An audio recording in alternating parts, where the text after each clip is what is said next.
Hey guys, have the little one watching Ghost Baby Shark. She really likes Halloween, so hopefully she'll let me get through a little bit of this. This is the second part to my life story. Again, I will be reading a lot of this, so bear with me as I look this way and not to the camera. I left off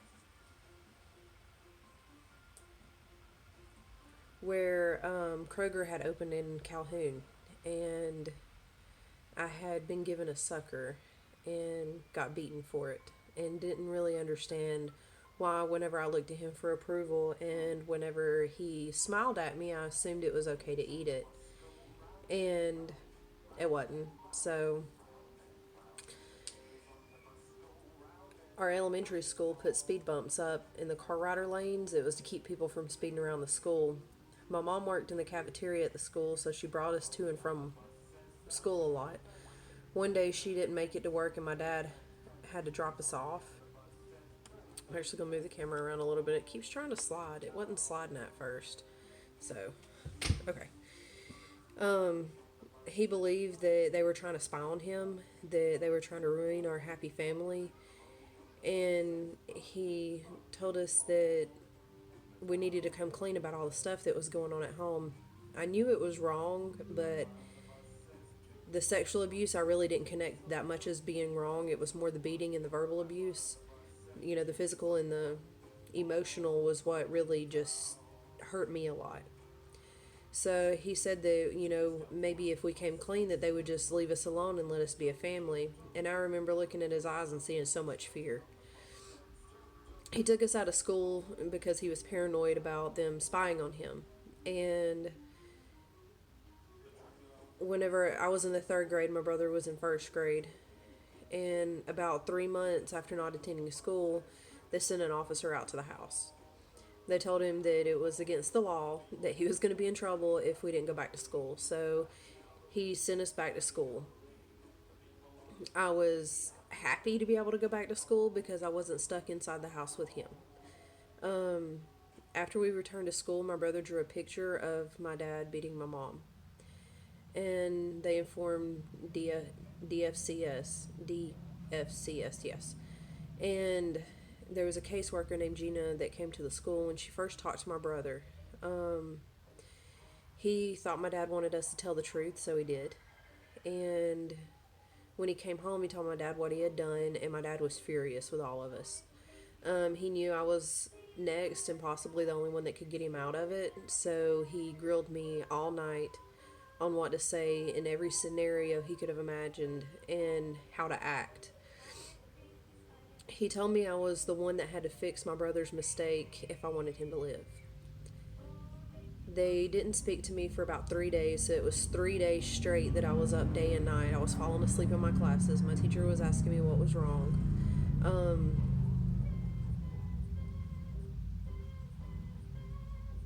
Every time I would forget what to say or I would get it wrong, there was, I would get beaten for it. He kept stressing the importance of me having to get the script just right. I don't remember what all I said to Gina. I do remember telling her that we had a picture of my older sister. It was his first daughter from his first wife. And that we could see how she was doing in real life by looking into the picture. I don't remember what he told me to say, but being so delirious and having no sleep, that I'm sure there was other red flags that I sent her that I was unaware of.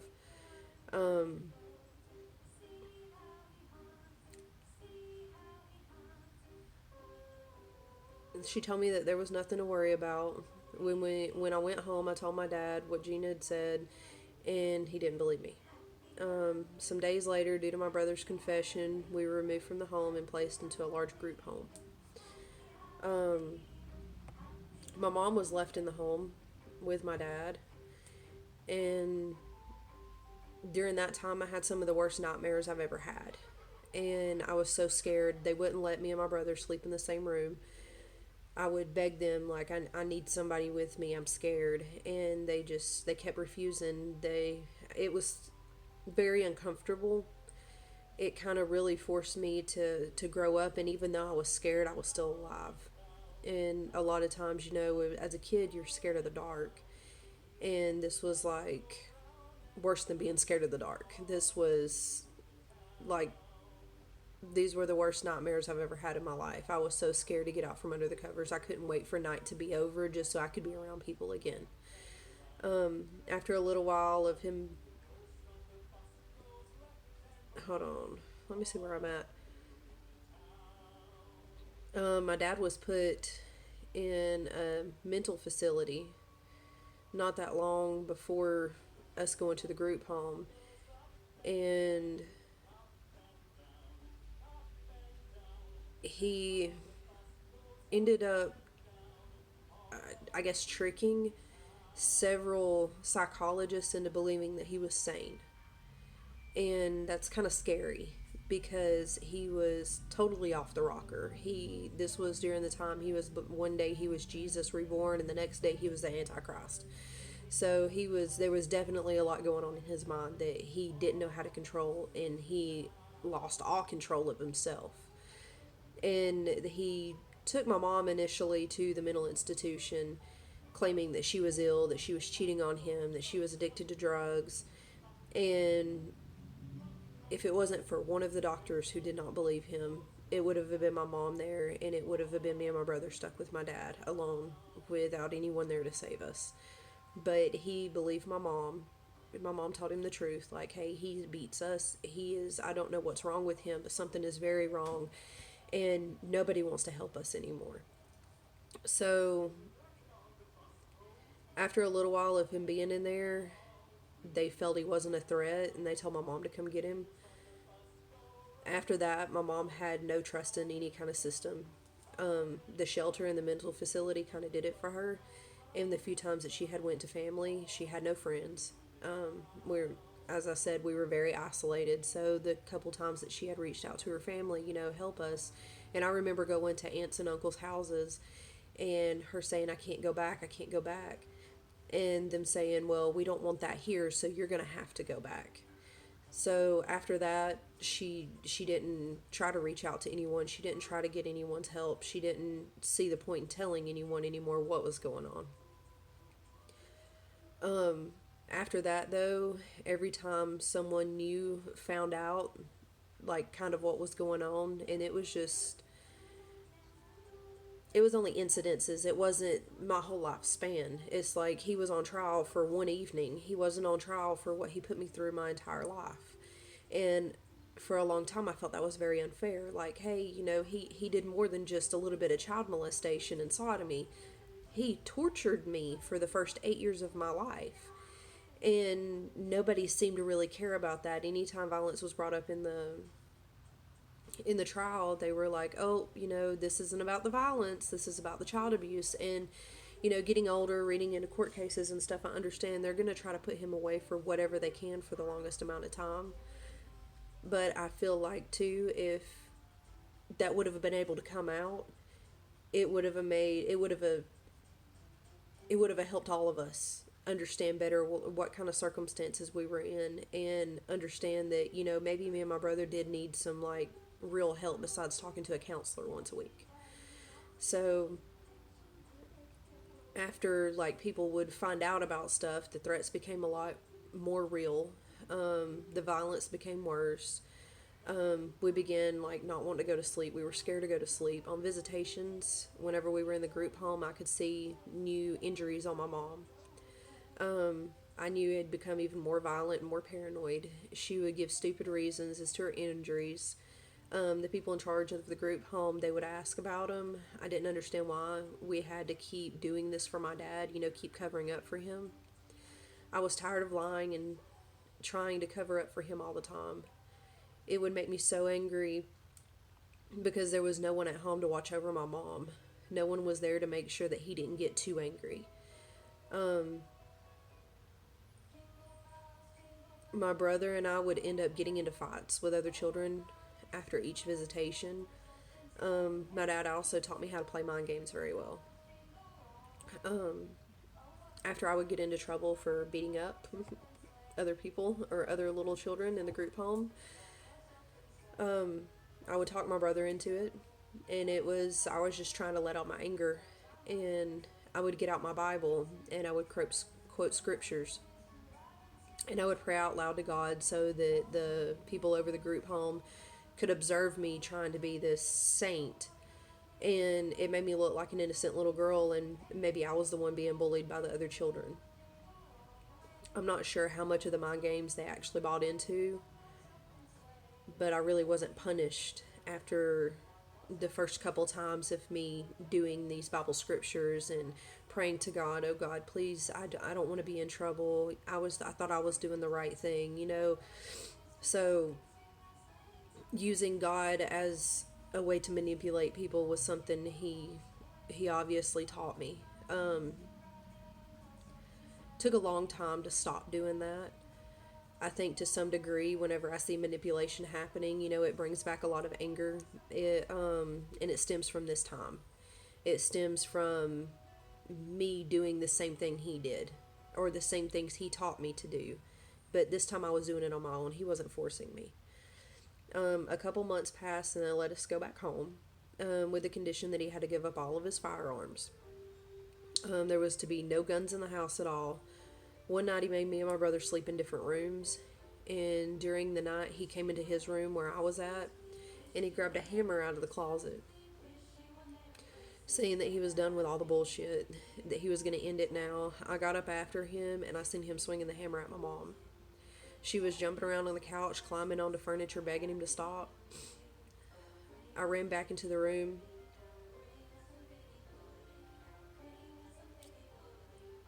And I started to scream into the pillow. I was so scared for her life.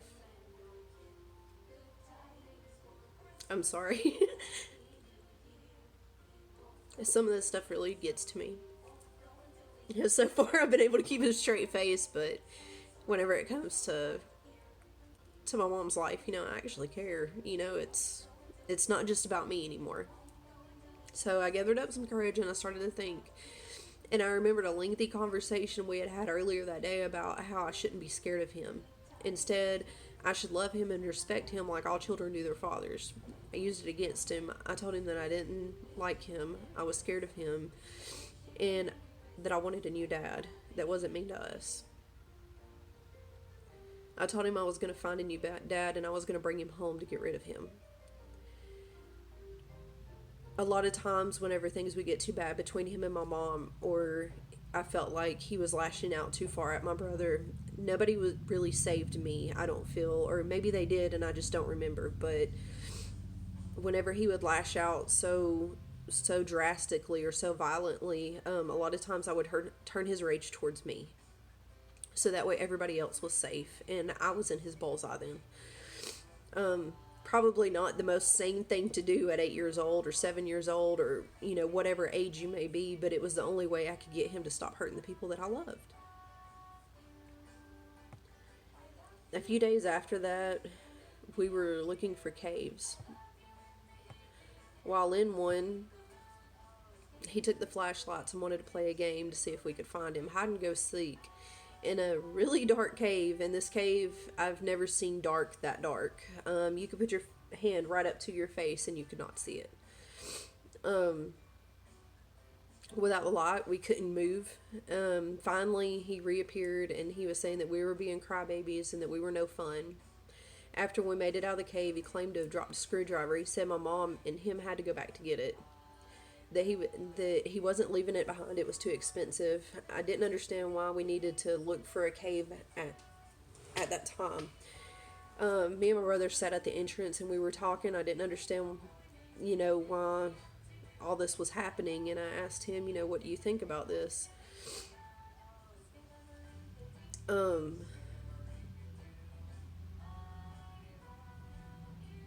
We were talking about bears and how we were scared that that there was going to be a bear come up and that we were just sitting in their home, and what if the bear attacked us? And we started, you know, asking, you know, what was Dad's plan for the cave? Why did we need to come look for a cave? And we both came to the conclusion sitting there that maybe this was him trying to be a better dad, and it just wasn't that bad.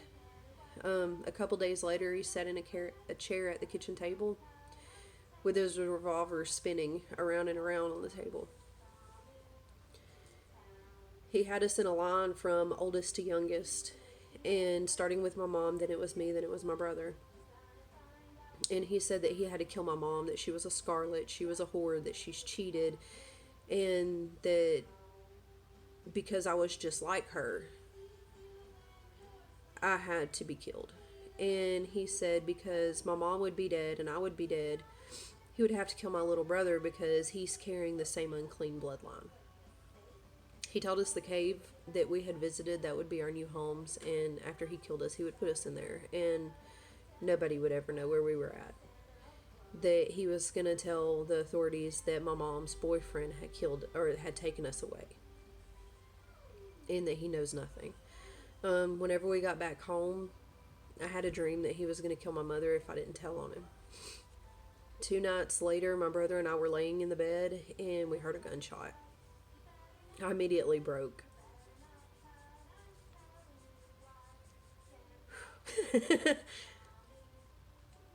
I was always the strong one. I was the one that took care of my mom, and him. If things got too bad, I was the one that refocused it, and I would hide my brother so that he didn't have to see what was going on. I acted fast in crisis, and somehow I always knew what to do. For my brother to see me fall apart, it scared him. He begged me to do something to stop it. He said, please stop it. And he climbed in bed with me, and we held each other crying because we thought we had lost our mom.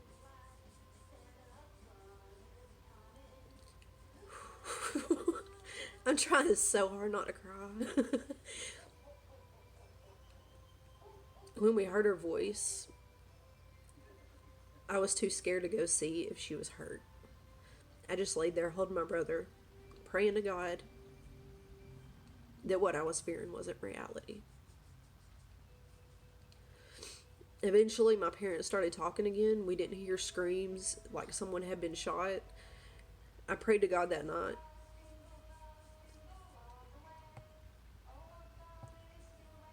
I asked him to bring Gina back to school. And that if he would, that I would tell her. I would tell her everything. That I needed to get us out of the hell that we were in.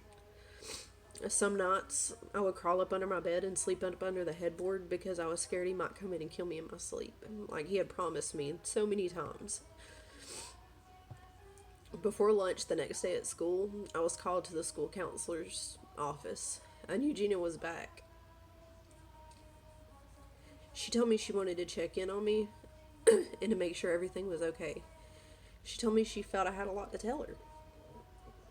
Surprisingly, they didn't speak to my brother this time, so my dad had no heads up that anything had been said. I started to tell her stories she didn't know if she could believe. Like my dad beating us and offering up the bloody switches on his grandparents' grave as a sacrificial offering. When we got home, he felt we acted up in the graveyard, so I was in so much pain already. I couldn't sit down. My panties were sticking to the fresher lashes, reopening every time I would pull my pants down to go to the restroom. I wet myself thinking if I didn't pull my panties down, it wouldn't hurt as much. The burning from the urine and the wounds was worse than the tearing sensation from my panties while I was pulling them down, and obviously not the best idea. I begged him to stop. I told him I couldn't take it anymore. He told me Jesus suffered more than I had, to stop being so overdramatic. He said someone else would have to take my beating if I couldn't. My brother shook his head no, and then I looked at my mom. She told me that she would take it for me. She said that she wasn't as badly hurt as I was. I knew she was next, and she would probably be in just as much pain or more. I couldn't be the cause of her getting beat. So I took my own beating. He forced us to wear towels over our heads, kind of like in the Bible days. He claimed that we needed a covering due to our uncleanliness. He would sit in a chair as if he was a king and have us bow down to him for hours. He held something in his hand So if we didn't do it to his liking, he would beat us over the back. Usually it was some kind of like a switch, I guess, but not the kind of switch you would think of.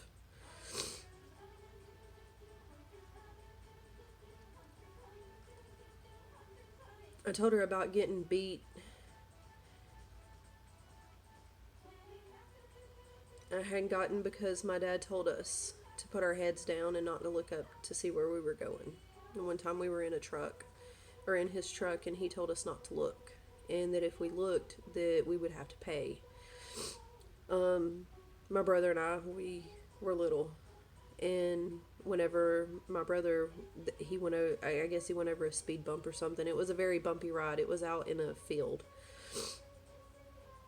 and I looked a little bit. I didn't know my brother had looked, but he eventually stopped in a field where I couldn't hear, where nobody could hear us. He brought out of the wood 10 switches.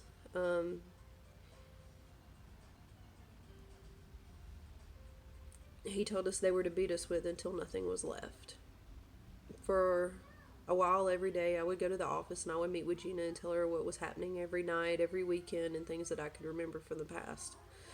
I didn't understand why we were still at home with my dad. I thought by telling on him things would immediately get better. All Gina and Miss Swan, which was a counselor, wanted to do was talk about everything.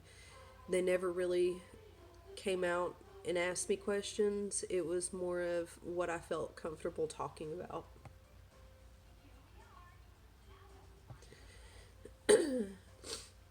I never had a problem telling anyone about the beatings. The sexual abuse, that was a different story. There was something I never told, that was something I never talked about with anyone. I didn't realize it at the time, but it carried a lot of guilt and shame.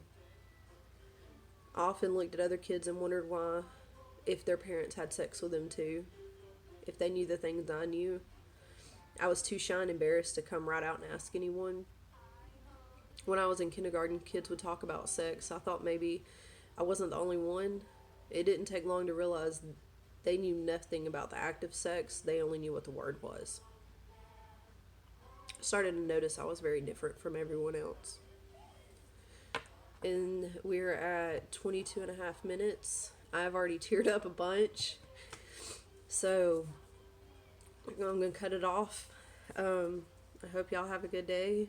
Don't worry, this gets a lot better.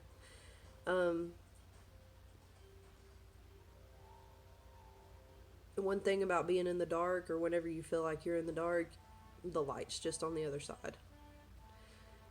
Sometimes it takes a long time, but now looking back at it, I don't know if I could spend 8 years living with my dad, but it doesn't seem like it was 8 years. It seems like I transformed as soon as I left him. Looking back at age, knowing that there's years involved, then I realized it was a long process for me. But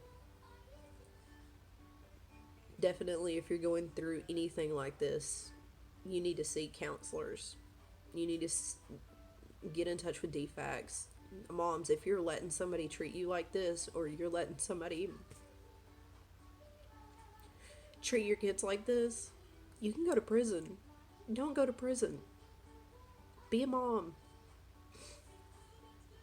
Don't let this happen. Because you're going to have a little girl who might not be able to forgive you. Y'all have a good day.